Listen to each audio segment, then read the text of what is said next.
Hello daddies. Good afternoon, good evening, good whatever you're watching this. But today we are doing my November reading wrap up, okay?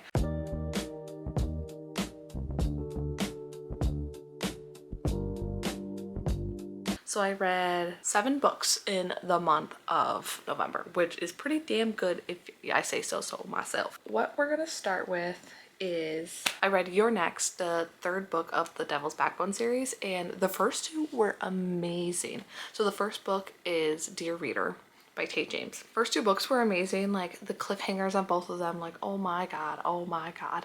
But then the 3rd book, I think it was just kind of, it felt rushed, and I don't know if people were just like pushing her to get it out or what, but I just wasn't a huge fan of it. I rated it 3 stars. I mean, it was still good, but I didn't feel like I felt like in the first 2 books, if that makes sense. It's the first book follows this girl and she gets this scholarship into this college, okay? And her mom is married to her new stepdad who's rich, and he offered to pay for it, but she was like, no, I'm not taking your money. Anyway, she got the scholarship, she goes, and she actually gets bullied by her stepbrother and his 3 friends. 3 friends? Yes, 3 friends. Okay, they're all in a secret society called the Devil's Backbone, and she finds this diary in her room, and it's kind of saying like, don't trust any of the Devil's Backbone people. Obviously it's like a mystery element to it, so she's trying to figure out why, and it kind of just goes from there. She, you know, it's, I want to say a love triangle, but it's definitely a love square. Yeah. Yeah. But it's spicy, but it's not super spicy. I mean, there's detailed scenes in there, but the first 2 were like, I think 4 stars to me, and then the last one was 3 stars. So it wasn't great. The next one I read, I was so excited for this one. It was Older by Jennifer Hartman, and oh my gosh, the forbidden romance. I love forbidden romance, age gap, slow burn. It's just great. I used to never like slow burn before because I'm like, get to the point, get to the point. But the tension, when it's done right, it can be a fantastic book. This one follows a girl, and she is from an abusive household, so her dad is very abusive and her mom doesn't, like, you know, stop her dad from hurting her, whatever. She gets kicked out of the house for the night and she decides to go to this party. She's sitting in a lake and she meets this guy. His name is Reed. Yes, Reed. And she tells him she's 21 and he's like 34 at this point, I think. You know, they hit it off and they go inside the house. They make out, they do things, and he finds out she's actually 17 years old. And turns out it's actually his daughter's best friend. So his best friend's dad. Age gap, forbidden romance. And I honestly, I love this book. I giggled, I cackled, I did everything under the sun. I loved it.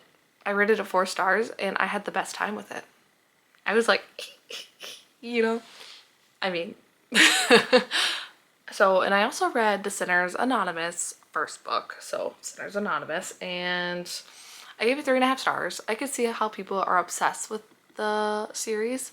I have only maybe read a couple mafia romances, so I'm not like a huge fan of them, but I will read them.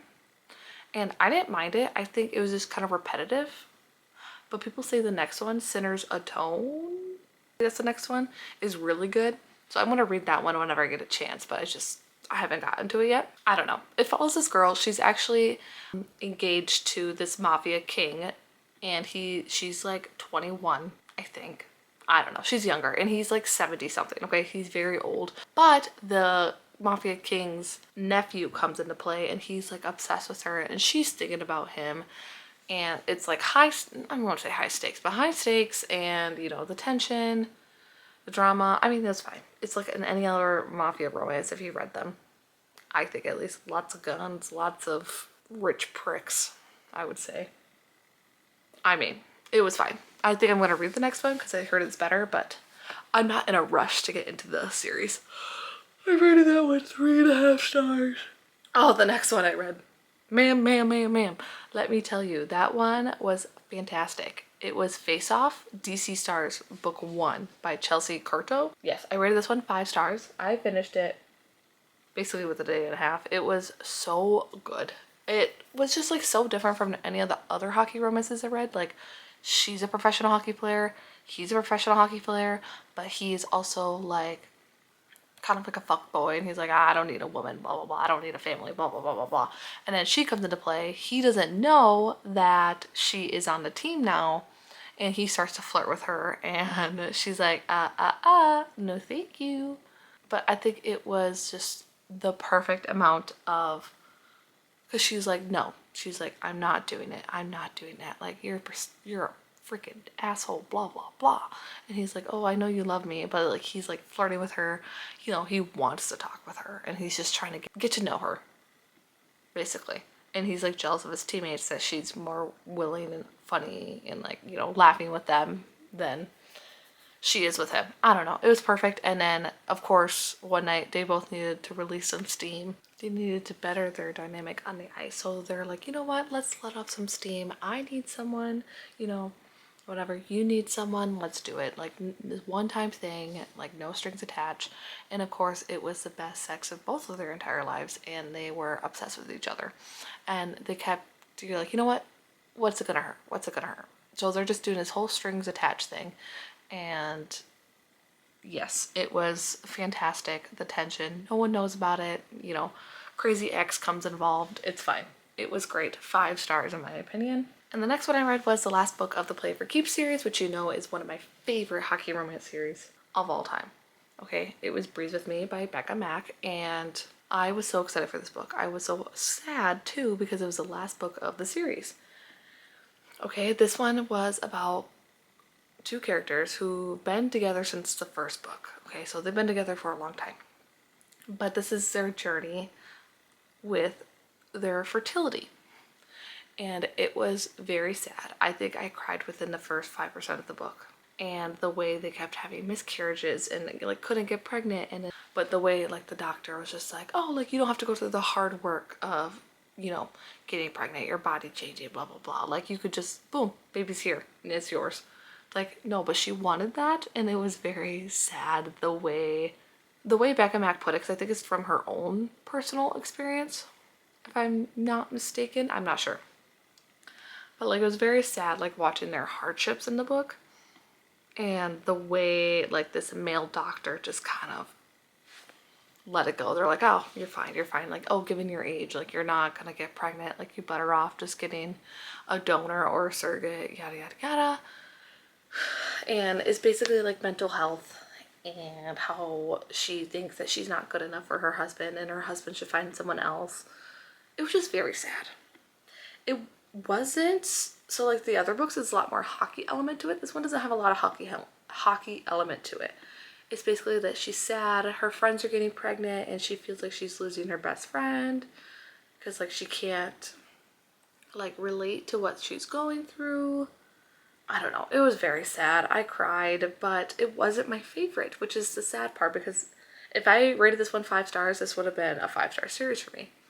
But it was a 4-star book. I think it dragged a little bit, which I get why it dragged. But I just feel like something more could have happened. And for, I think it was like 500 and something pages, I think it could have been said differently. I don't know, like the last 10% it was all happy, but like the rest of it was very sad. I don't know, I may be wrong, I may just be, you know, not saying the right words for this, but it just wasn't my favorite. It was really good, don't get me wrong, like still 4 stars is pretty damn good in my opinion, but I just feel like it could have been something different, if that makes sense. I don't know, don't yell at me. And here we go. I am rereading the Empyrean series, so Fourth Wing, Iron Flame, to prepare myself for the Onyx Storm read because I haven't read it yet. So what I decided to do was reread Fourth Wing and Iron Flame, like I just said. So I read Iron Flame and Fourth Wing in the month of November, and holy fucking shit. I am doing a reading vlog on it, and it is just as painful as I remember it was. Even more painful because I know the characters. I'm obsessed with the characters. It's my favorite fantasy romantasy series of all time. My favorite book series of all time. I don't think there's one that can compete with it. Pretty close, but probably not. I don't know. Alchemize is pretty up there for one book, but by itself, absolutely not. Absolutely not. But if you don't know, the Fourth Wing is the first book of the Empyrean series. It basically follows this girl, Violet Sorrengail, who grew up training to be a scribe. So there's 4 quadrants. There's the scribe quadrant, the infantry, the healer, and the writer's quadrant. All of her family members besides her dad, so her sister, her brother, and her mom were all writers. Her dad was a scribe. She was trained to be a scribe like her dad, but the day of conscription day, which you get to pick what quadrant you want to be in, her mom says, nope, you have to do the writer's quadrant. She was training for it, but she's like, no, I'm not going to do it, whatever. Anyways, she has to do this writer's quadrant, which are the most elite people ever out of all the 4 quadrants. Her mom is also the general of the school, which is Basgiath, located in Navarre. But she also has very weak joints, bones, tendons, whatever you want to call it. She breaks easily. So no one thought she was even going to pass the parapet, which is a single skinny beam that you have to walk across over a valley that if you fall, you're dead, okay? You die in this quadrant if you're not good enough, okay? Once you make it past all the obstacles, a dragon may bond to you, which I think is pretty damn cool. I would die right on the parapet and I would, whatever. I wouldn't even survive anything. Anyways, the first book is just like her doing the parapet, all the trials, fighting, and then there's this guy, Xaden Ryerson, that hates her because of her mother killed her father, or his father, whatever. It's a whole thing, but it's just such a good book. It's like, oh, the high stakes, the trials, the love interest, the tension, the dragons. Like, this is the first book series I've ever read with like dragons and stuff, and like I just think the trials was a very good thing, like the parapet, the gauntlet, threshing, the enemies. Like, you'll learn about that if you have read this, or if you read the book.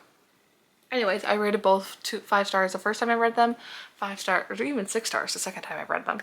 But I'm reading Onyx Storm right now, and that is where I am scared about. But if you never read them, highly recommend those books. So those were the books I read in the month of November, and I say it was a pretty good month. I have some to live up to this month. I have to hit my goal of 65.